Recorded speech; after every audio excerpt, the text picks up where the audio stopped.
महा T 2025 गणित paper क्रमांक 2 इयत्ता 6वी ते 8वी परिपूर्ण तयारी अवघ्या 20 मिनिटामध्ये.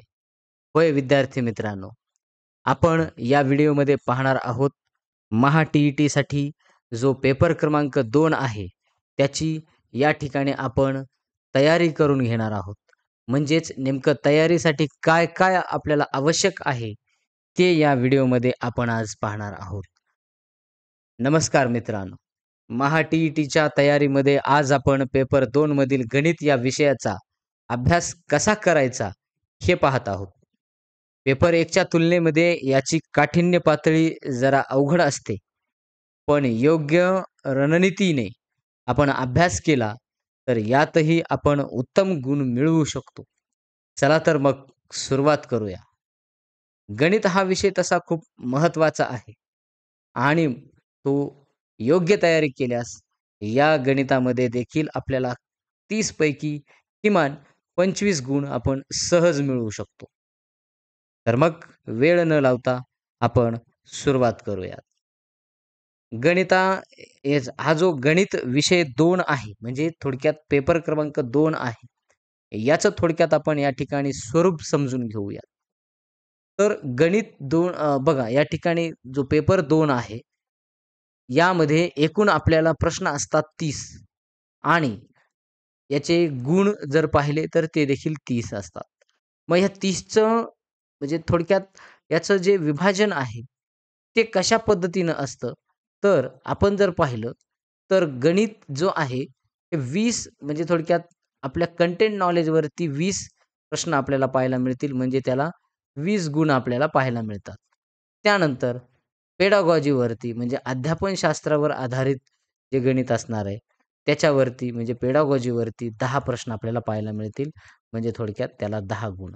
तर हे 20 आणि हे 10 हे एकूण मिळून 30 गुण आपल्याला गणितामध्ये असतात. पेपर 2 ची थोडीशी डिफिकल्टी वाढलेली असते मित्रांनो. परंतु थोडंसं ट्रिक्सचा वापर करायचा. सूत्रांचा वापर थोडासा कमी करत म्हणजे आपले जे पारंपरिक सूत्र असतात, त्या सूत्राचा वापर न करता जे ट्रिक्सचे सूत्र आहेत, त्याचा आपण जास्तीत जास्त वापर करून हे प्रश्न कमी वेळेमध्ये सोडायचे असतात. तर मग आपलं आजचं टायटल आहे महा गणित पेपर 2 इयत्ता 6वी ते 8वी संपूर्ण तयारी अवघ्या 20 मिनिटामध्ये. तर मग आज आपण महत्त्वाचे काही घटक पाहणार आहोत आणि त्याची तयारी कशी करायची हे या व्हिडिओमध्ये पाहणार आहोत. सुरुवात करण्यापूर्वी जर आपण या चॅनलवरती नवीन असाल विद्यार्थी मित्रांनो, तर आपल्या चॅनलला सबस्क्राईब करायला विसरू नका आणि बेल आयकॉन प्रेस करायला सुद्धा विसरू नका, जेणेकरून असेच नवनवीन व्हिडिओ आपल्यासाठी आम्ही घेऊन येऊ. गणित जे आहे गणित भाग 2 तर हा जर पाहिला आपण तर जसा पेपर 1 हा 4 घटकात विभागलेला आहे, तसा हा गणित हा प्रामुख्यानं 5 भागात विभागलेला आपल्याला पाहायला मिळेल. तसं आपण भाग 1 मध्येच गणिताचे वेगवेगळे प्रकार या ठिकाणी लावलेले आहेत. परंतु पाहूयात मग ते नेमके 5 घटक कोणते-कोणते अगोदर त्यांचे थोडक्यात ठळक अगोदर ते घटक पाहूयात किंवा भाग पाहूयात. तर भाग 1 मध्ये जर पाहिलं आपण तर अंकगणित आहे, व्यावहारिक गणित आणि बीजगणित. त्याच्यातले कोणकोणते अंकगणितात, व्यावहारिक गणितात, बीजगणितात कोणते घटक आहेत ते आपण पुढे पाहणार आहोत. तसंच त्यासोबतच भूमितीमध्ये आपल्याला माहिती आहे भाग 2 म्हणजे ही भूमिती असणार आहे. त्यासोबतच भूमितीचाच हा भाग क्षेत्रफळ आणि घनफळ, परंतु तो मेन्शुरेशन किंवा मेजरमेंटमध्ये तो आपल्याला पाहायला मिळेल. त्यानंतर चौथा भाग आपल्याला स्टॅटिस्टिक्सचा पाहायला मिळतो, सांख्यिकी. आणि जो 5वा भाग असणार आहे, तो असणार आहे पेडागॉजीचा. म्हणजे वरच्या 4 भागामध्ये आपण जर पाहिलं, तर आपल्याला एकूण 20 क्वेशन्स असणार आहेत आणि या एका भागावरती आपल्याला 10 क्वेशन आहेत. हा भाग खूप महत्त्वाचा आहे.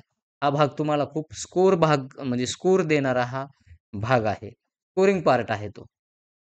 चला, तर मग एक-एक भाग आपण या ठिकाणी सुरुवात करूयात. अंकगणित, व्यावहारिक गणित आणि बीजगणित.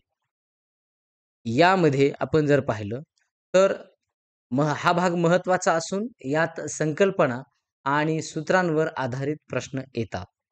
त्यामध्ये प्रामुख्यानं आपण जर पाहिलं तर नंबर सिस्टम, संख्याज्ञानावर आधारित प्रश्न असतात.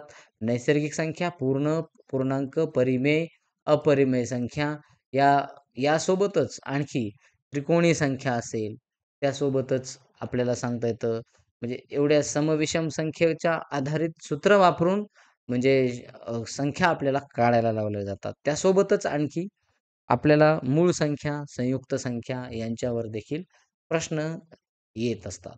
तर त्यासोबतच या नैसर्गिक संख्येवर आधारित ज्या त्यांच्यावर होणाऱ्या ज्या क्रिया आहेत, म्हणजे मूलभूत क्रिया ज्या 4 आहेत, बेरीज, वजाबाकी, गुणाकार आणि भागाकार. तर तो देखील आपल्याला या संख्या ज्ञानामध्येच आपल्याला इन्क्लूड होताना पाहायला मिळेल. सोबतच विभाज्यतेच्या कसोट्या म्हणजे हा जो भाग आहे विभाज्यतेच्या कसोट्या, त्याच्यावरती म्हणजे तो देखील या अंकगणितात मोडतो आणि मोठ्या संख्यासाठी याच्यावरचे काही आपण पाठ करून ठेवायच्या कसोट्या कोणत्या आहेत, काय आहेत त्या पद्धतीनं. त्यानंतर लसावी आणि मसावी आपल्याला जनरली साधारणपणे काढायला सांगितलं नाही. आपल्याला काय शाब्दिक उदाहरणं देतात आणि मग त्याच्यावरून आपल्याला लसावी काय आहे किंवा मसावी कसा आहे, त्यानुसार ते काढून आपल्याला त्याचं उत्तर फाइंड आउट करायचं असतं. सोबतच आपण घातांक म्हणजे इंडायसेस आता घातांकाचे जे बेसिक नियम आहेत विद्यार्थी मित्रांनो, ते तरी आपण कमीत कमी पाठ केले पाहिजेत. तर बघा a raise to m into a raise to n is equal to a raise to m plus n. या पद्धतीनं आपल्याला म्हणजे अशा पद्धतीचे हे बेसिक सूत्र जे आहेत, हे एक उदाहरण म्हणून आपण या ठिकाणी 2 मांडलेले आहेत. परंतु आपण त्याच्यावर आतमध्ये शिरावं आणि आतमध्ये जाऊन त्याचे जे बेसिक जेवढे काही फॉर्म्युले आहेत, घातांकाचे रूल्स आहेत, ते रूल्स आपण काय करावेत, पाहावेत आणि लक्षात ठेवावेत. त्यानंतर वर्ग आणि वर्गमुळावर सुद्धा काय होणार आहेत, प्रश्न येत असतात. घन आणि घनमुळावर आधारित देखील काय होणार आहेत, प्रश्न आपल्याला परीक्षेत येऊ शकतात. तर पुढचा त्याच्यातच भाग म्हणजे गुणोत्तर व प्रमाण. आता आपण हे सुरुवातीचं आपण अंकगणितावरचं पाहिलं. आता गुणोत्तर व प्रमाण आणि शेकडेवारी, नफा तोटा, सरळ व्याज, चक्रवाढ व्याज हे जे आपण जर पाहिलं, तर हे व्यावहारिक गणितावर आपल्याला हे प्रश्न पाहायला मिळतील. सोबत यामध्ये मग बघा भागीदारी, पार्टनरशिप, वयावरील उदाहरणं आपल्याला येऊ शकतात. त्यासोबतच आपल्याला शेकडेवारी, नफा तोटा, सरळ व्याज व चक्रवाढ व्याज यासारखे घटक आपल्याला आणखी पाहायला मिळतील. सोबतच आपल्याला आपण जर पाहिलं तर सरासरीचा एक भाग आपण आणखी सोबत त्याच्या काय करायचा, तयारी चांगली व्यवस्थित करायची त्याची. त्यासोबतच आपण जर समजा व्यावहारिक गणितामध्ये आपण जर पाहिलं तर बघा रेल्वे, काळ, काम आणि वेग यांचं त्यानंतर म्हणजे वयाचं तर आपण वरही पाहिलं होतं. तर त्याच्यावर देखील आपल्याला काही प्रश्न विचारले जाऊ शकतात. चला त्यानंतर बीजगणितामध्ये जर गेलो, तर बीजगणित म्हणजे हा आपला भाग सध्या एकच चालू आहे. तर त्याच्यामध्ये भाग 1 मध्ये आपण तिसरा भाग आता घेतोय तो म्हणजे बीजगणित. तर अल्जेब्रिक एक्सप्रेशन्स बेजिक राशींचं म्हणजे थोडक्यात संख्येच्या ऐवजी काय केलं जातं, थोडक्यात अक्षर वापरलं जातं आणि त्यानुसार मग त्यांची बेरीज, वजाबाकी, गुणाकार, भागाकार आपल्याला आला पाहिजे. मग त्यामध्ये मग नित्य समानता म्हणजे आयडेंटिटीज नावाचा घटक, तो बी आपण काय करायचा आहे, लक्षात ठेवायचा आहे. त्याच्यावर सुद्धा फोकस करा. एकचल समीकरण बघा, एकचल समीकरणं आहेत.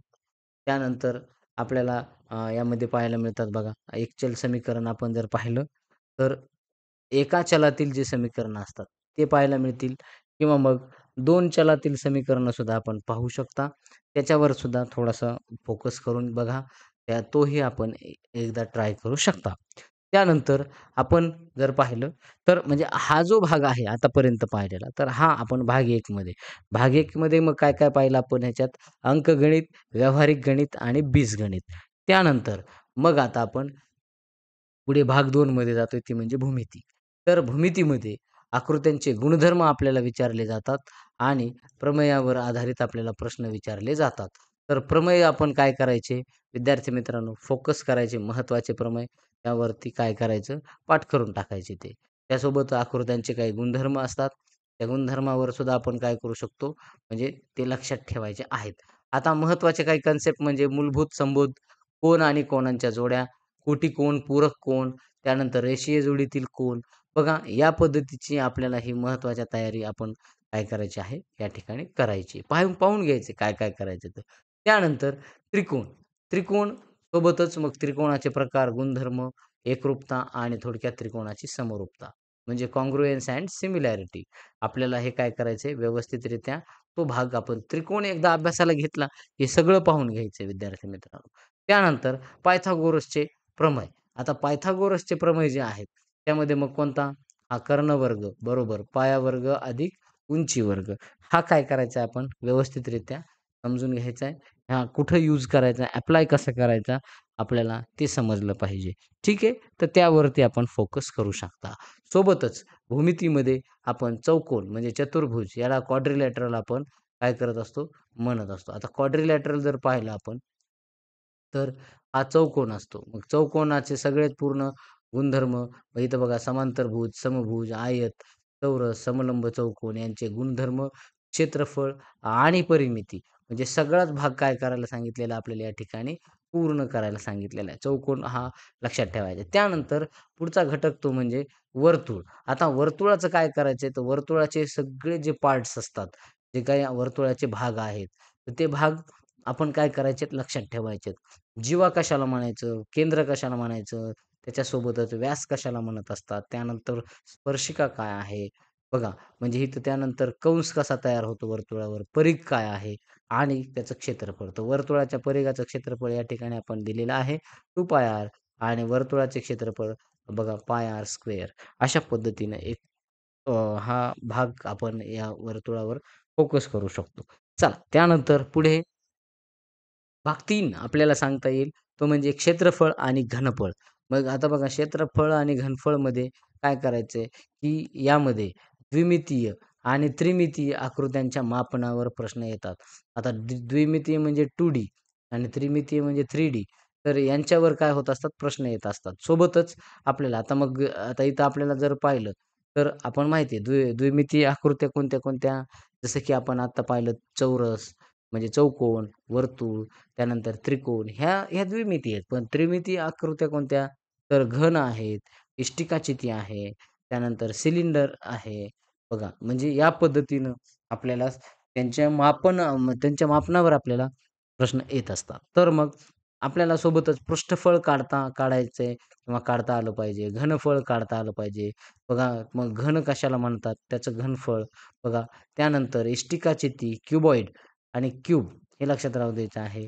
तर घनफळ, त्यानंतर लांबी गुणिले रुंदी गुणिले उंची वृत्ती म्हणजे हे आपल्याला सांगता येईल. त्यानंतर सिलिंडर बघा सिलिंडर आपल्याला त्याचं घनफळ पाय आर स्क्वेअर एच अशा पद्धतीनं सांगता येत असतं. तर बघा या ठिकाणी लांबी गुणिले रुंदी गुणिले उंची आणि ही वृत्तचिती म्हणजे इथे या ठिकाणी आपल्याला काय सांगितलेलं आहे सिलिंडर म्हणजे थोडक्यात आपण त्याला दंडगोल असं देखील काय करत असतो म्हणत असतो. चला त्यानंतर मग बघा सांख्यिकी आपण जर लक्षात ठेवलं तर सांख्यिकीवरती यामध्ये माहितीचे विश्लेषण आपल्याला करण्यावर प्रश्न विचारले जातात. माहितीचे संघटन असतं म्हणजे स्तंभालेख, जोड स्तंभालेख, वृत्तालेख म्हणजे पाय चार्ट असतात. यांचे वाचन करणे आणि पुढे केंद्रीय प्रवृत्तीची परिमाणे म्हणजे सरासरी आहेत त्यानंतर मीन त्याला आपण सरासरी म्हणतो. इथं सूत्र दिलेलं आहे.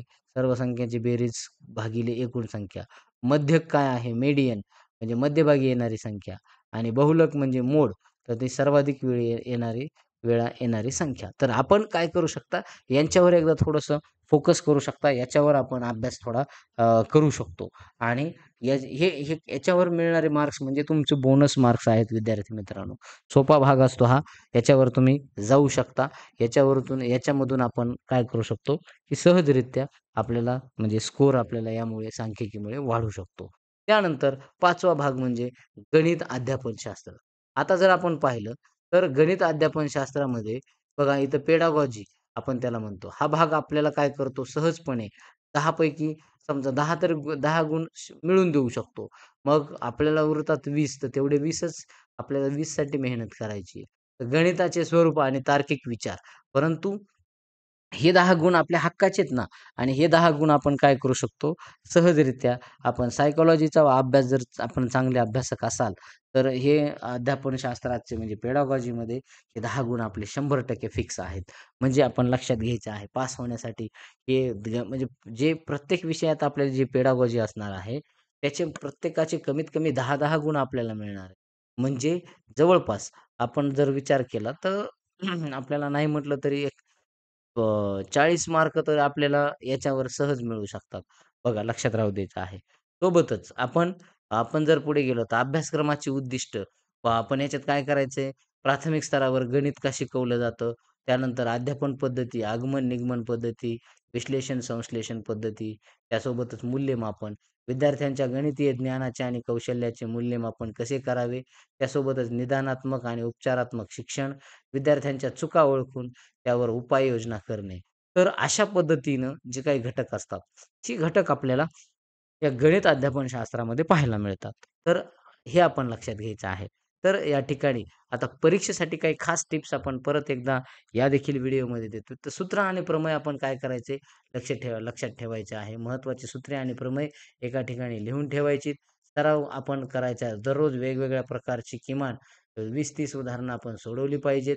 वेळेचं नियोजन करायचं. अवघड प्रश्नामध्ये वेळ न घालवता आपण सोपे प्रश्न अगोदर सोडवले पाहिजे पेपरमध्ये, हे लक्षात राहू द्या विद्यार्थी मित्र. त्यानंतर मागील प्रश्नपत्रिका आपण काय केली पाहिजे? सॉल्व्ह केली पाहिजे. बघा लक्षात राहू द्यायचं. म्हणजे भरपूर अशा प्रश्नपत्रिकांचा जर आपण सराव केला, तर आपल्याला प्रश्नांचा फॉर्मॅट कळतो, की कशा पद्धतीने प्रश्न येणार आहेत किंवा कशा पद्धतीने प्रश्न असतात. तर हे लक्षात राहू द्यायचं आहे. त्यानंतर संकल्पना समजून घ्या. म्हणजे काय? तर याच्यामध्ये प्रश्न थेट नसतात.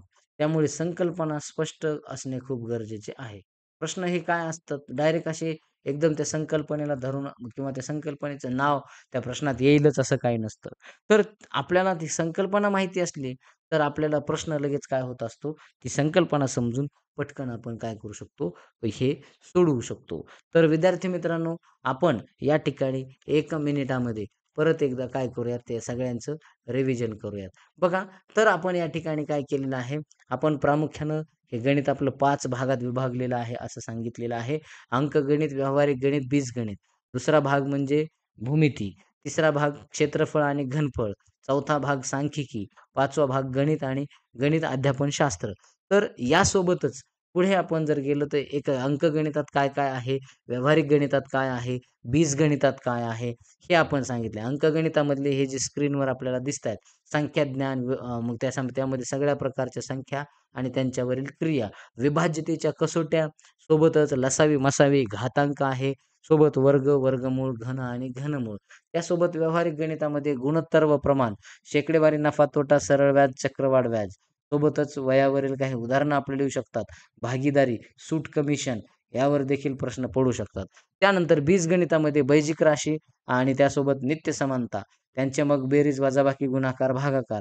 सोबतच एकचल समीकरणं आणि 2 चलातील समीकरणं सुद्धा आपल्याला येऊ शकतात. सोबतच आता मग पुढचा जो भाग आपण पाहिलेला आहे, तर तो भूमितीचा आहे. तर भूमितीमध्ये भूमितीचे जे मूलभूत संबोध आहेत, ते संबोध आपण समजून घ्यायचेत. त्रिकोण हे त्यामध्ये मग द्विमितीय आकृती आहे ती, त्यासोबत त्रिकोणाचा बेसिक भरपूर म्हणजे कमीत कमी तुमचा 1-2 मार्क तरी आपल्याला त्रिकोणावर मिळू शकतात, हे आपण लक्षात ठेवायचं पायथागोरसचा प्रमेय लक्षात ठेवा. सोबतच चतुर्भुज म्हणजे आपला चौकोन, चौकोनाचे प्रकार, चौकोनाचे गुणधर्म, क्षेत्रफळ, परिमिती सगळं पाठ करून ठेवायचंय. सोबतच वर्तुळ, जीवा, कंस, क्षेत्रफळ आणि सोबत त्याचे जेवढे काही भाग आहेत, ते सगळे भाग पाठ करून ठेवा. त्यांचे सूत्र पाठ करा. या ठिकाणी आपण वर्तुळाचा परिघ म्हणजे 2πr दिलेला आहे. वर्तुळाचं क्षेत्रफळ म्हणजे πr² दिलेलं आहे. भूमितीचाच पुढचा भाग म्हणजेच आपल्या या गणिताचा महत्त्वाचा क्षेत्रफळ आणि घनफळ. तर याच्यामध्ये 2D आणि 3D आकृत्या यांच्यावर प्रश्न विचारले जातात. त्यांचं क्षेत्रफळ काढा, घनफळ काढा, पृष्ठफळ काढा. हे लक्षात राहू द्यायचं आहे. त्यासोबतच आपल्याला इष्टिकाचे तीचं घनफळ किंवा सोबतच म्हणजे त्याचं जी लांबी गुणिले रुंदी गुणिले उंची आहे. म्हणजे आपलं दंडगोल जो आहे सिलेंडर त्याला आपण वृत्तचिती म्हणू म्हणू शकतो. त्यासोबतच जे आपलं घन आहे, घनाचं घनफळ या ठिकाणी आपल्याला बाजूचा घन असतो. हे लक्षात राहू द्यायचं आहे. आता इथं सिलेंडरचं घनफळ πr² h अशा पद्धतीनं आहे. तर पुढचा भाग आपण पाहिला होता सांख्यिकीचा. तर या सांख्यिकीमध्ये आपण स्कोर चांगला घेऊ शकतो विद्यार्थी मित्रांनो. स्तंभालेख, जोड स्तंभालेख, वृत्तालेख हे आपण लक्षात ठेवा. ह्यांच्यावरचा थोडा सराव करा. त्यासोबतच जे काही केंद्रीय प्रवृत्तीची परिमाणं असतात, त्यामध्ये मीन, मेडियन आणि मोड, सरासरी, मध्यक, बहुलक. तर ही कन्सेप्ट ह्या समजून घ्या. हा प्रश्न इतके सोप्या कन्सेप्ट आहेत. याच्यावर तुम्हाला सहज 1 मार्क मिळू शकतो मित्रांनो. आणि 5वा घटक आपण जो पाहिला किंवा 5वा भाग आपण पाहिला तो पेडागॉजीचा आहे. तर ह्याच्यावर 10 गुण असतात आणि 10 गुण हे तुमचे सहज मिळू शकतात. जर आपण या पद्धतीनं आपण जर पाहून घेतलं तर म्हणजे गणिताचं स्वरूप काय आहे? तार्किक विचार त्याच्यावर म्हणजे आपल्याला संकल्पना समजणं गरजेचं आहे. त्यासोबतच गणित हे प्राथमिक स्तरावर का शिकवलं जातं? अध्यापन पद्धती कोणत्या-कोणत्या आहेत? मूल्यमापन कशा पद्धतीनं केलं जातं? निदानात्मक आणि थोडक्यात उपचारात्मक जे काही समजा शिक्षण आहे, लक्षात राहू द्यायचं आहे. तर ते आपण काय करायचं आहे, पाहून घ्यायचं आहे. ठीक आहे. तर मग या ठिकाणी आपण परीक्षेच्या काही टिप्स देखील तुम्हाला दिल्यात. मागचे जे जुन्या प्रश्नपत्रिका आहेत, हा फॉर्म्युला लक्षात ठेवा. मागच्या जुन्या प्रश्नपत्रिका सोडवा. गणित हे सूत्रानं कवर सोडत बसू नका. यासाठी तुम्ही काय करा, ट्रिक्सचा वापर करा. लक्षात राहू द्यायचं आहे आणि कमीत कमी 20-30 उदाहरणं थोडं जास्त आता इथून पुढे वेळ थोडासा देऊ देऊ करा. म्हणजे पास व्हायला सोपं जाईल. तर मित्रांनो, हे सर्व घटकांची योग्य तयारी जर आपण केली, तर पेपर 2च्या गणितामध्ये आपण नक्कीच यशस्वी व्हाल. तर परीक्षेसाठी आमच्याकडून तुम्हाला खूप खूप शुभेच्छा. जर आपल्याला हा व्हिडिओ आवडला असेल, तर आमच्या चॅनलला फॉलो करा आणि सबस्क्राईब करा. तर या ठिकाणी थांबूयात. धन्यवाद.